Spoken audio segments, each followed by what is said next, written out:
আল্লাহ মালাকুল মাউত কে বলবেন, মালাকুল মাউত কি অবস্থা? বলবে সব শেষ। মাইয়াপ্পা, কে বাকি? মালাকুল মাউত বলবে জিনেরা বাকি, যাদেরকে দেখা যায় না। আল্লাহ বলবেন জিনদেরকেও শেষ করে ফেলো, রুহু কবজ করো। মালাকুল মাউত আজরাইল জিনদের রুহু কবজ করবে। আল্লাহ এবার জিজ্ঞেস করবে, ইয়া মালাকাল মাউত আখবিরনি মাইয়াপ্পা, এবার বলো আর কে বাকি? মালাকুল মাউত বলবে, আল্লাহ মানুষগুলো সব শেষ, জিনগুলাও শেষ, এবার বাকি ইবলিস শয়তান। কে বাকি? ইবলিসরেও শেষ করো, ইবলিসও শেষ। আল্লাহ আবার জিজ্ঞেস করবেন, ইয়া মালাকাল মাউতি মাইয়াব্বা, আর কে বেঁচে আছে বলো? মালাকুল মাউত বলবে, আল্লাহ আপনার কথা অনুযায়ী পৃথিবীর সব মানুষের রুহু কবজ করলাম, সব জিনদের রুহু কবজ করলাম, ইবলিসের রুহু কবজ করলাম, এখন আছে শুধু ফেরেশতা। আছে কারা? যাও ফেরেশতাদের রুহু কবজ করো। ফেরেশতাদের রুহু কবজ হয়ে যাবে। এবার আল্লাহ জিজ্ঞেস করবেন, ইয়া মালাকাল মাউত আখবিরনি মাইয়াব্বা। মালাকুল মাউত বলবে, আল্লাহ আপনার কথা মতো ধরে ধরে সব শেষ, ফেরেশতাও শেষ, 4 জন ছাড়া। কয়জন ছাড়া? জোরে বলেন, কয়জন ছাড়া? ইসরাফিল, জিব্রাইল, মিকাইল, আজরাইল। আল্লাহ এই 4 জন আমরা বাকি। আল্লাহ বলবে, যাও ইযহাব ইনতালিক ইলা জিবরিল ওয়াকবাদ রূহা, জিব্রাইলের রুহু কবজ করো। ইযহাব ইলা ইসরাফিল ওয়াকবাদ রূহা, ইসরাফিলের রুহু কবজ করো। ইযহাব ইলা মিকাইল ওয়াকবাদ রূহা, রুহু কবজ করো। ওই 3 ফেরেশতাও শেষ। এবার আল্লাহ তাআলা জিজ্ঞেস করবেন, ইয়া মালাকাল মাউত আখবিরনি মাইয়াব্বা, হে মালাকুল মাউত আর কে বাকি আছে বলো?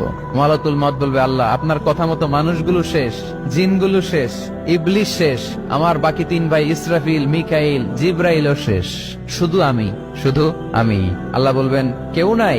মালাকুল মাউত বলবে, না আল্লাহ কেউ নাই। এবার আল্লাহ তাআলা বলবেন, মালাকুল মাউত তুমি তো সবাই রে মারছো, এবার তুমি মরো, এবার তুমি মরো, তুমি মরো। শোনার সাথে সাথে মালাকুল মাউতের কাঁপুনি ছুটে যাবে, খিঁচুনি এসে যাবে ভয়ে।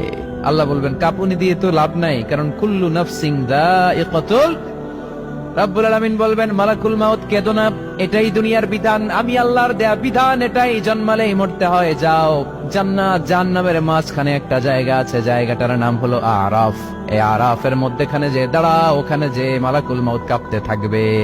মালাকুল মাউত বলবে, আল্লাহ সৃষ্টির শুরুতে যদি জানতাম, সৃষ্টির শুরুতে যদি জানতাম সবাইকে মৃত্যুদান করার পরে, রুহু কবজ করার পরে আমাকেও মরতে হবে, তাহলে এই কঠিন দায়িত্বের ব্যাপারে আপনার কাছে ক্ষমা চাইতাম।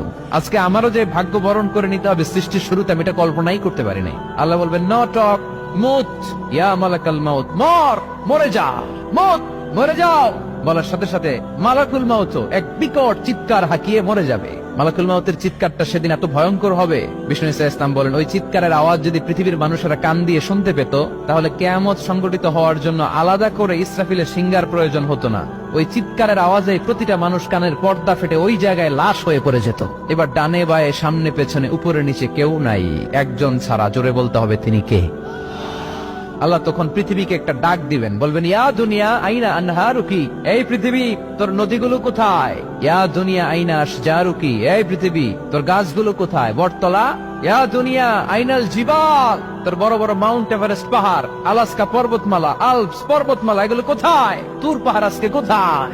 ইয়া দুনিয়া আইনাল মুলুক, রাজা বাদশারা কোথায়, যারা ক্ষমতার দাপটে পা জমিনে ফেলতে চাইতো না? আইনাল জাবাবেরা, অত্যাচারী শরীর শাসকগুলো আজকে কোথায়? কোথায় আজকে? কোন আওয়াজ নাই। আল্লাহ তখন হুঙ্কার দিয়ে বলবেন, লিমানিল মুলকুল ইয়াউম, who belongs the kingdom today. Allah চিৎকার দিয়ে বলবেন, আজকে ক্ষমতা কার? আওয়াজ করে বলেন, সেদিন ক্ষমতা কার? আল্লাহ সেদিন প্রশ্ন করে নিজেই নিজের প্রশ্নের উত্তর দিবেন, লিমানিল মুলকুল ইয়াউমা লিল্লাহিল ওয়াহিদিল কাহ্হার। সেদিন ক্ষমতা দুনিয়ার কোন রাজার নাই, কোন বাদশার নাই, কোন স্বৈর শাসকের নাই, কোন সুলতানের নাই, কারো নাই। সেদিন ক্ষমতা চলবে একজনের, তিনি কে? তার নাম হচ্ছে রহমান। তার নাম কি? আরো জোরে বলেন, কি নাম? এজন্য রহমান কারে বলে আজকে চিনতে পারছেন? তার দয়ার শেষ আছে? তার ক্ষমতার কোন কুল কিনারা আছে? তার ধন ভান্ডারে কোনো কমতি আছে?